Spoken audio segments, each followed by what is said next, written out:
어느 늦은 밤이었습니다. 유배지 강진의 좁고 차가운 방에서 정약용은 화롯불을 사이에 두고 한 늙은 농부의 이야기를 듣고 있었습니다. 농부의 이름은 기억나지 않습니다. 다만 그의 눈가에 깊이 팬 주름과 말끝마다 묻어나는 쓸쓸함만은 오래도록 잊히지 않았습니다. 그 농부는 젊은 시절 마을에서 가장 부지런한 사람이었습니다.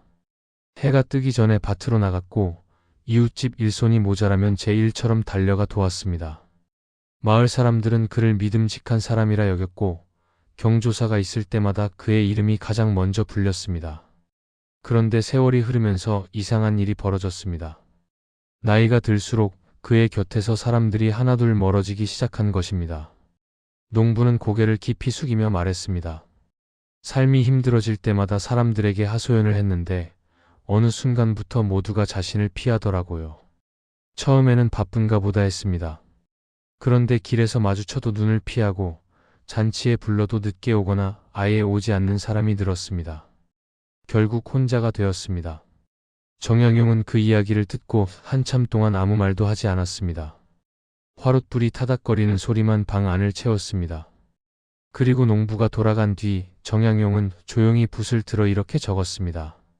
마른 씨앗과 같아서 한번 입 밖으로 나오면 다시 주워 담을 수 없다. 그 씨앗이 땅에 떨어져 싹을 틔우고 열매를 맺으면 그것이 곧 그 사람을 설명하는 이름이 된다고요. 그대들은 혹시 이와 비슷한 경험을 해보신 적이 있으십니까? 하루가 유난히 무겁게 느껴지는 날이 있습니다. 직장에서 억울한 일을 당했거나 가족에게 서운한 말을 들었거나 이유 없이 마음이 가라앉는 그런 날 말입니다. 그럴 때 우리는 누군가에게 털어놓고 싶어집니다. 가슴에 쌓인 것들을 말로 꺼내면 숨통이 트일 것 같기 때문입니다.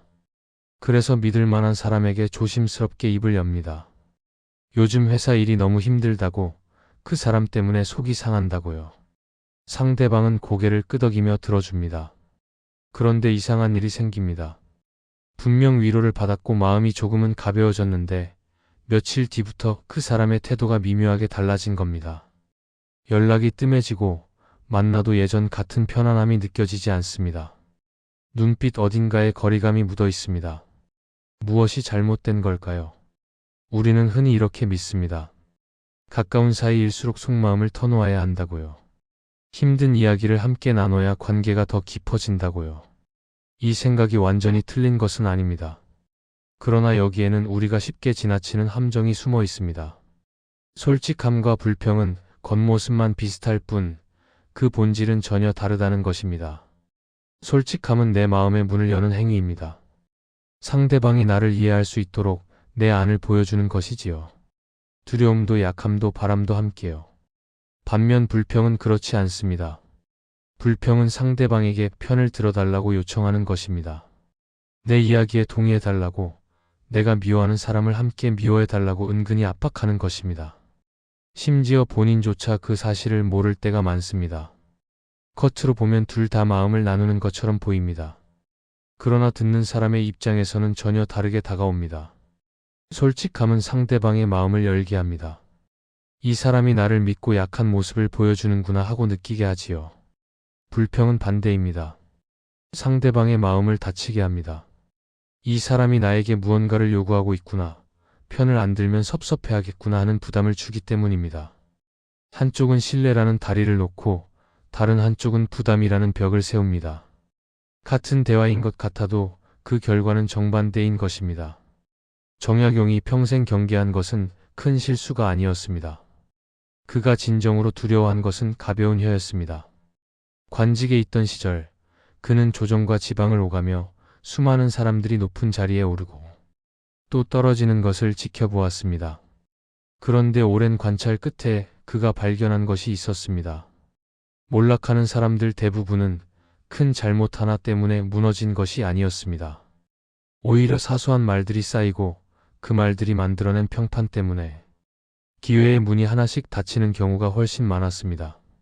한 관리가 있었습니다.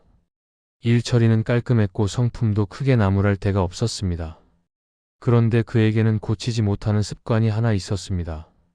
힘든 일이 있을 때마다 주변 사람들에게 상관의 부당함을 늘어놓는 것이었습니다. 물론 그의 말에 일리가 있을 때도 있었습니다. 상관이 실제로 불합리한 요구를 하거나 공정하지 못한 결정을 내릴 때도 있었으니까요. 그래서 처음에 그의 말을 들은 동료들은 동조했습니다. 그렇지, 그건 좀 심하다 하며 맞장구를 쳤습니다. 당신 말이 맞다, 참 힘들겠다 하며 위로도 건넸습니다. 그러나 시간이 흐르자 이상한 일이 벌어졌습니다. 그 관리가 다가오면 사람들이 슬쩍 자리를 피하기 시작한 것입니다. 대화를 나누다가도 어느 순간 말을 짧게 끊고 돌아서는 일이 잦아졌습니다. 회식 자리에서 그의 옆자리는 늘 비어 있었습니다. 왜 이런 일이 벌어진 것일까요? 듣는 사람들이 지쳤기 때문입니다. 불평을 듣는다는 것은 생각보다 단순한 일이 아닙니다. 귀를 기울이는 것만으로 끝나지 않습니다. 불평을 들으면 사람은 무의식 중에 판단을 해야 합니다. 이 사람 편을 들어야 하나, 중립을 지켜야 하나, 아니면 슬쩍 거리를 두어야 하나. 이런 계산이 자기도 모르게 머릿속에서 돌아가기 시작합니다. 한두 번이야 괜찮습니다. 친한 사이라면 그 정도는 기꺼이 감당할 수 있습니다. 그러나 그것이 3번, 4번, 5번 반복되면 이야기가 달라집니다. 상대방은 피로를 느끼기 시작합니다. 그리고 피로가 일정 수준을 넘으면 관계가 닳기 시작합니다. 만나면 반가웠던 사람이 만나기 부담스러운 사람으로 바뀌는 것입니다. 정약용은 이 과정을 매우 또렷하게 보았습니다. 그래서 그는 스스로에게 엄격한 규칙 하나를 세웠습니다. 말의 무게를 먼저 재고 필요 없는 말은 아예 입 밖으로 내보내지 않겠다고요. 특히 누군가에 대한 불만이 가슴에서 올라올 때는 더욱 신중했습니다. 그가 생각한 것은 그 말이 사실인지 아닌지가 아니었습니다. 그 말이 나를 어떤 사람으로 보이게 할 것인지를 먼저 따졌습니다. 불평은 참으로 교묘한 것입니다. 분명히 사실을 말하는 것처럼 느껴집니다. 실제로 억울한 일을 당했을 수도 있고 누군가에게 부당한 대우를 받았을 수도 있습니다. 그 감정 자체는 진짜입니다. 하지만 문제는 그 말이 듣는 이의 기억 속에서 변형된다는 점입니다. 당신이 아무리 구체적인 상황을 설명해도 시간이 지난 뒤 상대방의 머릿속에 남는 것은 그 상황이 아닙니다. 저 사람은 불만이 많은 사람이다 라는 인상만 희미하게 남습니다. 그리고 그 인상은 꼬리표가 되어 당신을 따라다닙니다. 사람들이 당신을 떠올릴 때 가장 먼저 생각나는 것이 당신의 능력도 성품도 아닌 당신의 불평이 되어버리는 것입니다. 요즘 당신이 자주 하는 말들은 어떻습니까? 그 말들은 현실을 정리하고 앞으로 나아가게 돕고 있습니까? 아니면 당신이 설 자리를 조금씩 좁히고 있습니까? 정약용이 남긴 글 어딘가에 이런 문장이 있습니다. 사람의 입은 폭과 화가 드나드는 문이니 그 문을 잘 지키는 것보다 중요한 일은 없다고요. 한 사람의 이야기를 해볼까 합니다. 그를 민호라고 부르겠습니다. 민호는 중견 회사에서 과장으로 일하는 성실하고 말이 많지 않은 사람이었습니다. 회의 시간에 튀는 발언을 하는 법이 없었고 자기 일을 묵묵히 해내는 것을 최고의 미덕으로 여겼습니다. 동료들 사이에서 그의 평판은 꽤 좋은 편이었습니다. 믿음직하다, 조용하지만 맡은 일은 확실하게 해낸다. 그런 말들이 그를 따라다녔습니다. 민호 자신도 그런 평판이 나쁘지 않았습니다. 화려하진 않아도 꾸준히 신뢰를 쌓아가고 있다고 생각했으니까요. 그런데 어느 해 회사에 큰 변화가 찾아왔습니다. 구조 조정이 단행되었고 여러 부서가 통폐합되면서 업무량이 갑자기 늘어났습니다. 민호의 팀도 예외가 아니었습니다. 원래 2명이 나눠 하던 일을 이제 혼자서 감당해야 하는 상황이 벌어진 것입니다. 처음 몇 달은 그럭저럭 버텼습니다. 일을 악물고 야근을 했고 주말에도 집에서 노트북을 열었습니다. 힘들긴 했지만 어쩔 수 없는 상황이라고, 다들 힘든 시기라고 스스로를 다독였습니다. 하지만 사람의 몸과 마음에는 분명한 한계가 있습니다. 석 달이 지나고 6달이 지나자 민호는 눈에 띄게 지쳐갔습니다. 얼굴에는 피로가 묻어났고 말수는 더 줄었습니다. 어느 금요일 저녁이었습니다. 오랜만에 팀 회식이 있었고 술자리가 끝난 뒤 민호는 가장 가까운 동료와 나란히 지하철역으로 걸었습니다. 밤 공기가 차가웠습니다. 술 기운 탓이었을까요? 아니면 더 이상 혼자 감당하기가 어려웠기 때문일까요? 민호는 무심코 입을 열었습니다.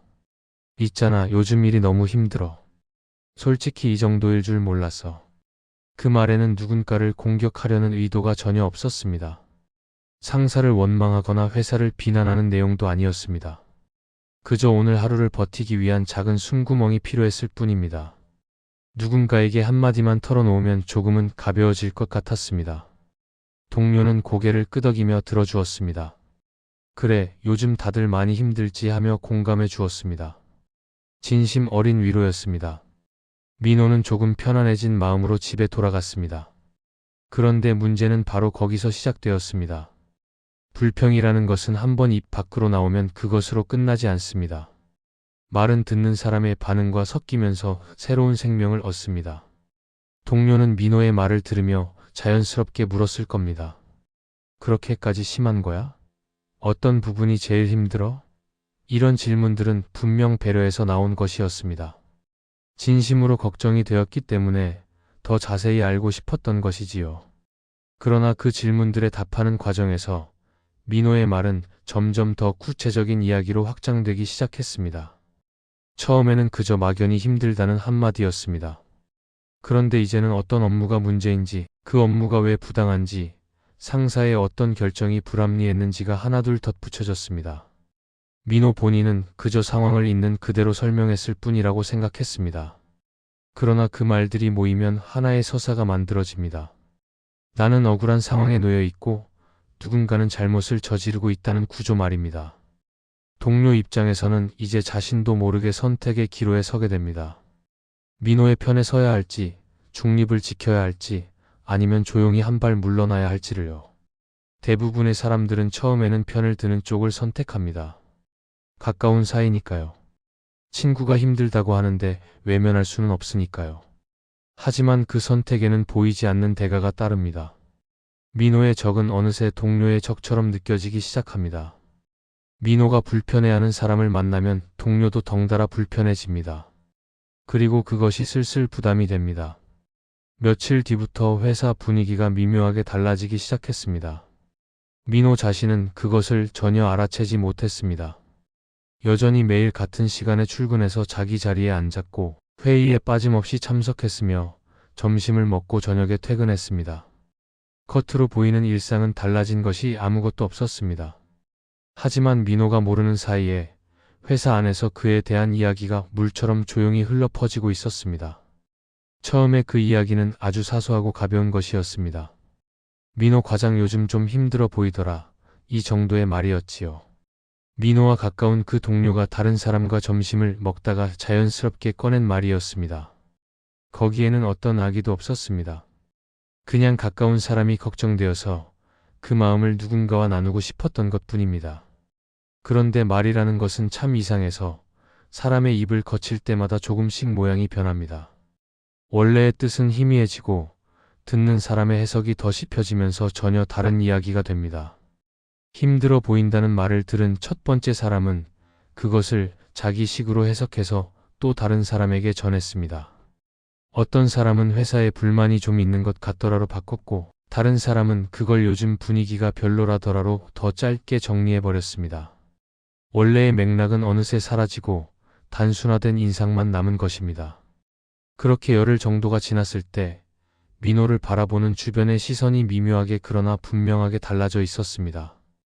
회의 시간에 민호가 의견을 내면 예전 같으면 고개를 끄덕이며 진지하게 들어주던 사람들의 반응이 느려졌습니다. 말은 끝까지 듣지만 무게 있게 받아들이지 않는 그런 어색한 분위기가 감돌았습니다. 중요한 정보가 민호에게는 다른 사람들보다 한두 박자 늦게 전달되는 일도 생기기 시작했습니다. 회의가 끝나고 폭도에서 335 모여서 나누는 비공식적인 대화, 거기서 민호가 빠져있는 경우가 눈에 띄게 늘었습니다. 점심 약속에서 슬쩍 이름이 빠지는 날이 많아졌고 회식 자리에서 민호의 양옆에 앉는 사람이 줄었습니다. 예전에는 자연스럽게 채워지던 자리가 이제는 어쩐지 비어있는 날이 많았습니다. 민호는 어리둥절했습니다. 도대체 무슨 일이 일어나고 있는 걸까요?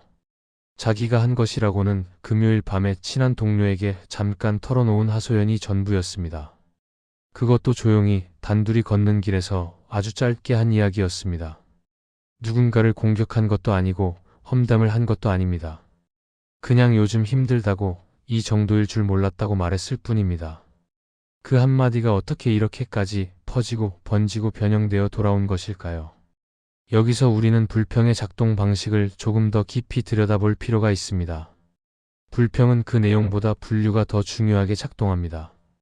사람들은 누군가의 말을 들을 때 그 말의 구체적인 내용을 오래 기억하지 못합니다. 어떤 업무가 힘들었는지, 왜 억울했는지, 상사의 어떤 결정이 문제였는지는 듣는 순간에만 잠깐 관심을 끌 뿐 곧 흐려집니다. 대신 사람들은 그 사람을 어떤 유형의 인간으로 분류해 버립니다. 민호의 경우도 정확히 그랬습니다. 민호의 말을 가장 먼저 들은 동료조차 그 구체적인 고충을 전부 기억하지 못했습니다. 어떤 프로젝트가 문제였는지, 누구의 어떤 지시가 부당했는지는 며칠이 지나자 머릿속에서 희미해졌습니다.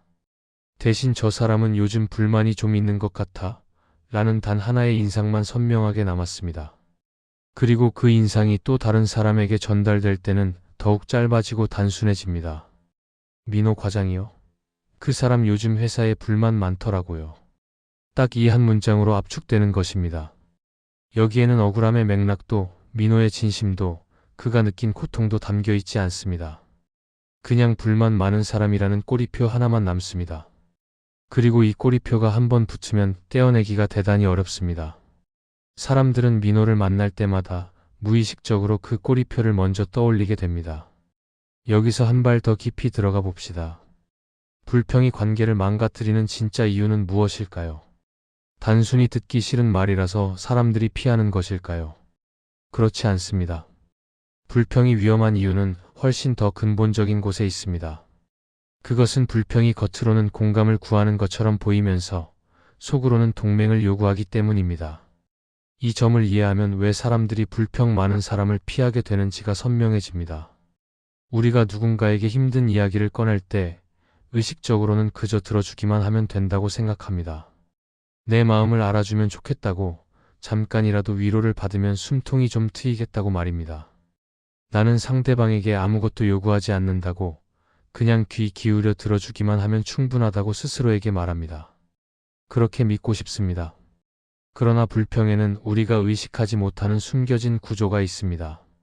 내가 힘들다는 말 속에는 나를 힘들게 만든 누군가가 있다는 전제가 자연스럽게 깔려 있습니다.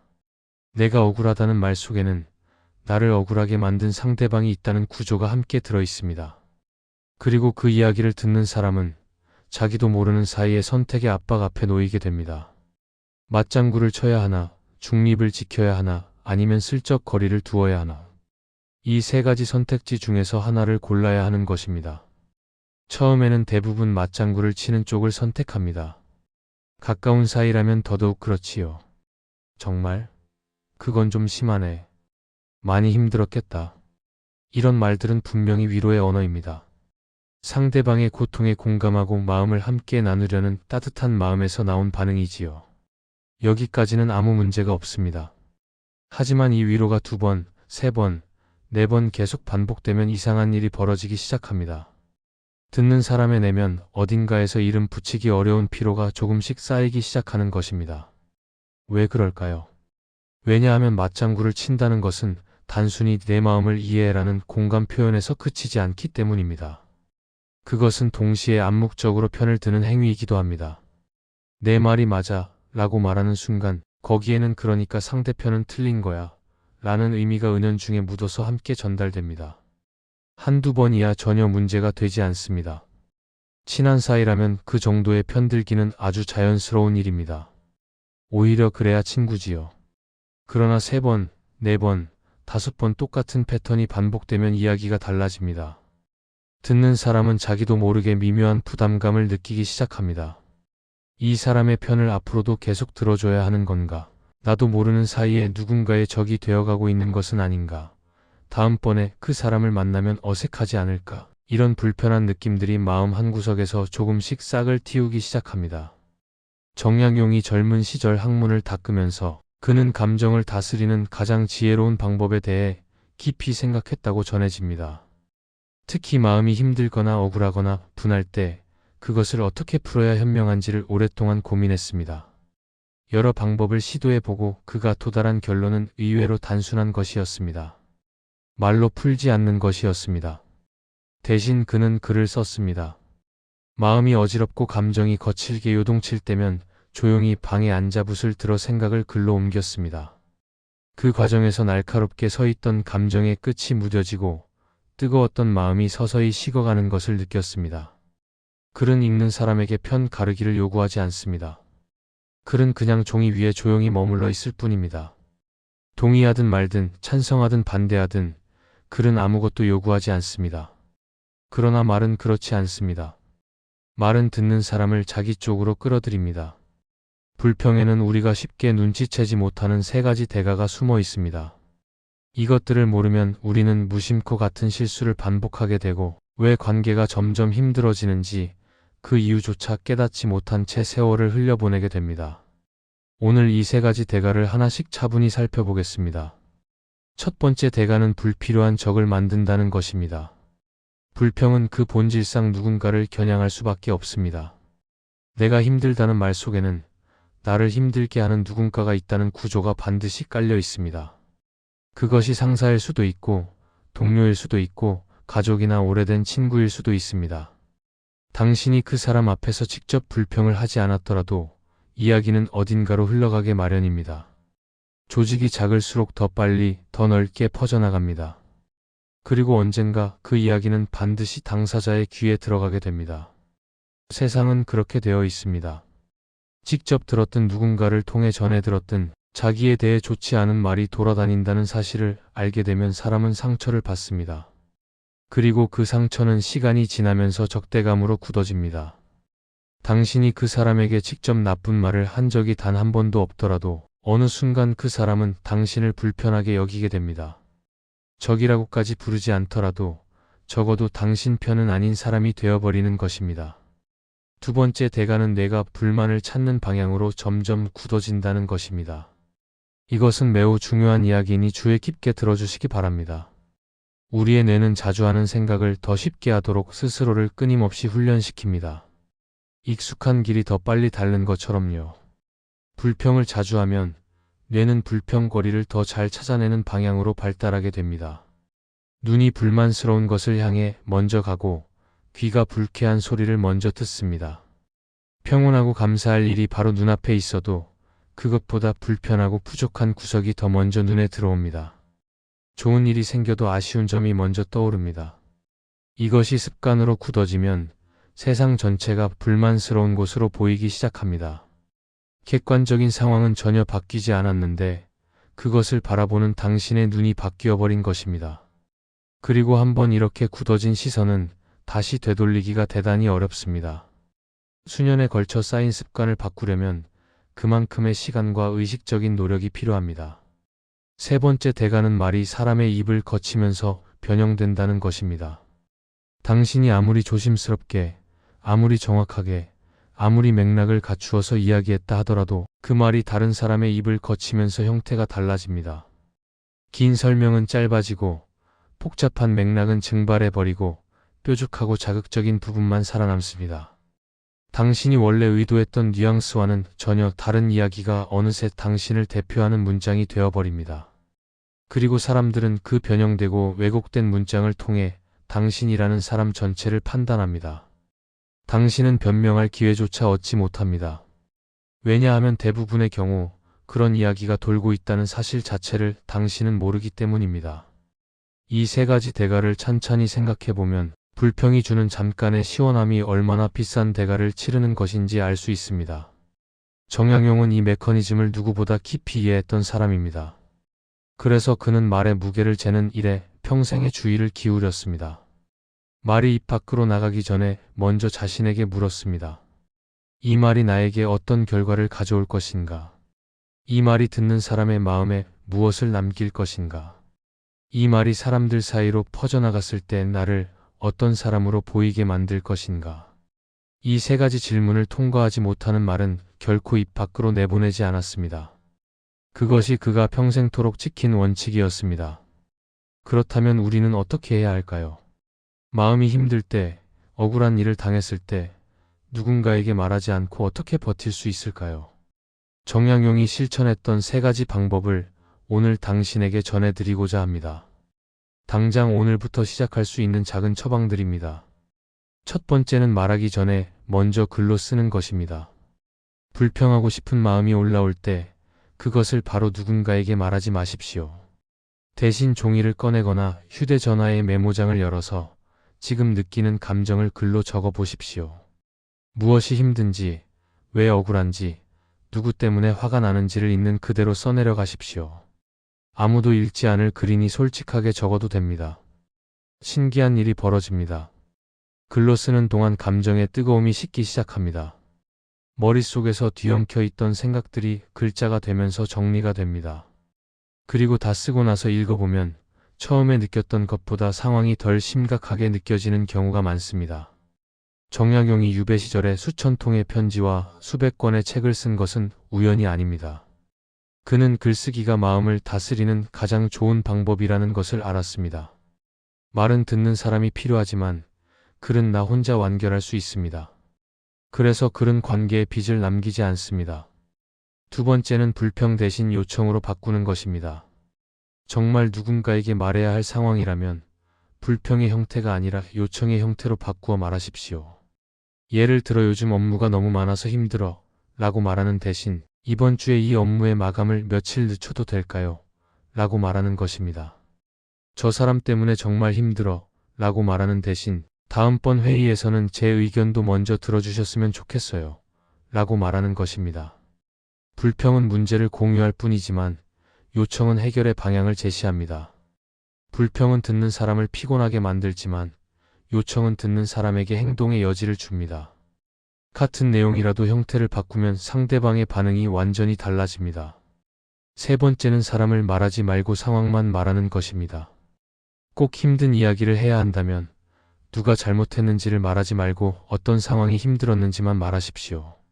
예를 들어 김 과장이 매번 마감 직전에 수정을 요청해서 정말 힘들어 라고 말하는 대신 마감 직전에 수정 요청이 오면 일정을 맞추기가 어려워 라고 말하는 것입니다. 사람을 지목하지 않으면 적이 생기지 않습니다. 상황만 말하면 상대방도 부담 없이 공감할 수 있습니다. 그리고 나중에 그 이야기가 퍼져나가더라도 누군가를 공격한 것이 아니기 때문에 당신에게 돌아오는 화살이 없습니다. 이 세 가지 방법은 지금 당장 실천할 수 있습니다. 특별한 준비도 대단한 의지력도 필요 없습니다. 그냥 다음번에 불평하고 싶은 마음이 올라올 때 잠깐 멈추고 이 세 가지를 떠올려 보십시오. 글로 먼저 쓸 수 있는가? 요청의 형태로 바꿀 수 있는가? 사람 대신 상황만 말할 수 있는가? 이 중 하나라도 실천한다면 당신이 꺼내는 말의 무게는 달라지기 시작할 것입니다. 그리고 말의 무게가 달라지면 관계의 공기도 달라집니다. 정약용은 평생 이런 원칙들을 지키며 살았습니다. 유배지에서 18년을 보내면서도 원망의 말을 함부로 꺼내지 않았습니다. 대신 글을 쓰고 책을 짓고 제자들을 가르쳤습니다. 그 긴 세월 동안 그의 평판은 무너지지 않았습니다. 오히려 유배가 끝난 뒤에도 그를 존경하는 사람들이 남아 있었습니다. 왜였을까요? 그가 말을 아꼈기 때문입니다. 불평을 글로 바꾸고 원망을 침묵으로 삼켰기 때문입니다. 그렇다면 우리는 어떻게 해야 할까요? 마음이 힘들 때, 억울한 일을 당했을 때 누군가에게 말하지 않고 어떻게 그 감정을 다스릴 수 있을까요? 그냥 속으로 사기라는 말은 현실적이지 않습니다. 감정은 어딘가로 빠져나가야 합니다. 그렇지 않으면 안으로 굼습니다. 정약용도 이것을 잘 알았습니다. 그래서 그는 감정을 없애려 하지 않고 감정이 빠져나가는 통로를 바꾸었습니다. 오늘 그가 실천했던 세 가지 방법을 당신에게 전해드리고자 합니다. 당장 오늘부터 시작할 수 있는 작은 처방들입니다. 첫 번째는 말하기 전에 먼저 글로 쓰는 것입니다. 불평하고 싶은 마음이 가슴에서 올라올 때 그것을 바로 누군가에게 말하지 마십시오. 대신 종이를 한 장 꺼내거나 휴대전화의 메모장을 열어서 지금 느끼는 감정을 글로 적어 보십시오. 무엇이 힘든지, 왜 억울한지, 누구 때문에 화가 나는지를 있는 그대로 솔직하게 써내려 가십시오. 아무도 읽지 않을 글이니 마음껏 적어도 됩니다. 검열할 필요가 없습니다. 그런데 신기한 일이 벌어집니다. 글로 쓰는 동안 감정의 뜨거움이 조금씩 식기 시작합니다. 머릿속에서 뒤엉켜 있던 생각들이 글자가 되면서 정리가 됩니다. 분명히 엄청나게 억울했던 것 같은데 다 쓰고 나서 찬찬히 읽어보면 처음에 느꼈던 것보다 상황이 덜 심각하게 느껴지는 경우가 많습니다. 글쓰기에는 그런 힘이 있습니다. 정약용이 유배 시절에 수천 통의 편지와 수백 권의 책을 쓴 것은 결코 우연이 아닙니다. 그는 글쓰기가 마음을 다스리는 가장 좋은 방법이라는 것을 체득하고 있었습니다. 말은 듣는 사람이 있어야 하지만 글은 나 혼자서도 완결할 수 있습니다. 그래서 글은 관계에 빚을 남기지 않습니다. 누군가에게 부담을 주지 않으면서도 감정을 내보낼 수 있는 통로가 되어줍니다. 두 번째는 불평의 형태를 요청의 형태로 바꾸는 것입니다. 정말로 누군가에게 말해야 할 상황이라면 불평의 모양 그대로 말하지 말고 요청의 모양으로 바꾸어서 말하십시오. 예를 들어 요즘 업무가 너무 많아서 힘들어 라고 말하는 대신의 말입니다. 정약용이 유배에서 돌아온 뒤의 일입니다. 그는 고향 마현에서 조용히 여생을 보냈습니다. 어느 날 오랜 벗이 찾아와 물었습니다. 18년이라는 긴 세월을 유배지에서 보내면서 어떻게 원망하는 말 한마디 없이 버틸 수 있었느냐고요. 정약용은 잠시 침묵했습니다. 그리고 천천히 입을 열었습니다. 원망이 없었던 것이 아니라 원망을 담을 그릇을 바꾸었을 뿐이라고요. 말로 꺼내면 바람에 흩어져 사람들 사이로 퍼져나가지만 글로 담으면 종이 위에 가라앉아 나만의 것이 된다고요. 그래서 18년 동안 글을 썼다고요. 분하고 억울한 마음이 올라올 때마다 붓을 들었고 그 마음들이 글자가 되어 종이 위에 내려앉는 것을 바라보았다고요. 그렇게 하니 마음이 탁해지지 않았다고요. 이 이야기 속에 오늘 우리가 기억해야 할 모든 것이 담겨 있습니다. 불평은 나쁜 것이 아닙니다. 힘들면 힘들다고 느끼는 것이 당연합니다. 억울하면 억울하다고 느끼는 것이 자연스럽습니다. 감정 자체를 없앨 수는 없습니다. 문제는 그 감정을 어디로 보내느냐입니다. 말로 보내면 관계가 탁해지고 글로 보내면 마음이 맑아집니다. 말로 보내면 사람들 사이에 벽이 생기고 글로 보내면 나 혼자서 정리가 됩니다. 같은 감정인데 통로만 바꾸어도 결과가 완전히 달라지는 것입니다. 오늘 이야기에 처음으로 돌아가 봅시다. 우리는 늙은 농부의 이야기로 시작했습니다. 평생 성실하게 살았지만 하소연이 쌓여 결국 혼자가 된 그 농부 말입니다. 그는 감정을 말로 보냈습니다. 그리고 그 말들이 사람들 사이로 퍼져나가 결국 그의 곁에서 사람들을 멀어지게 만들었습니다.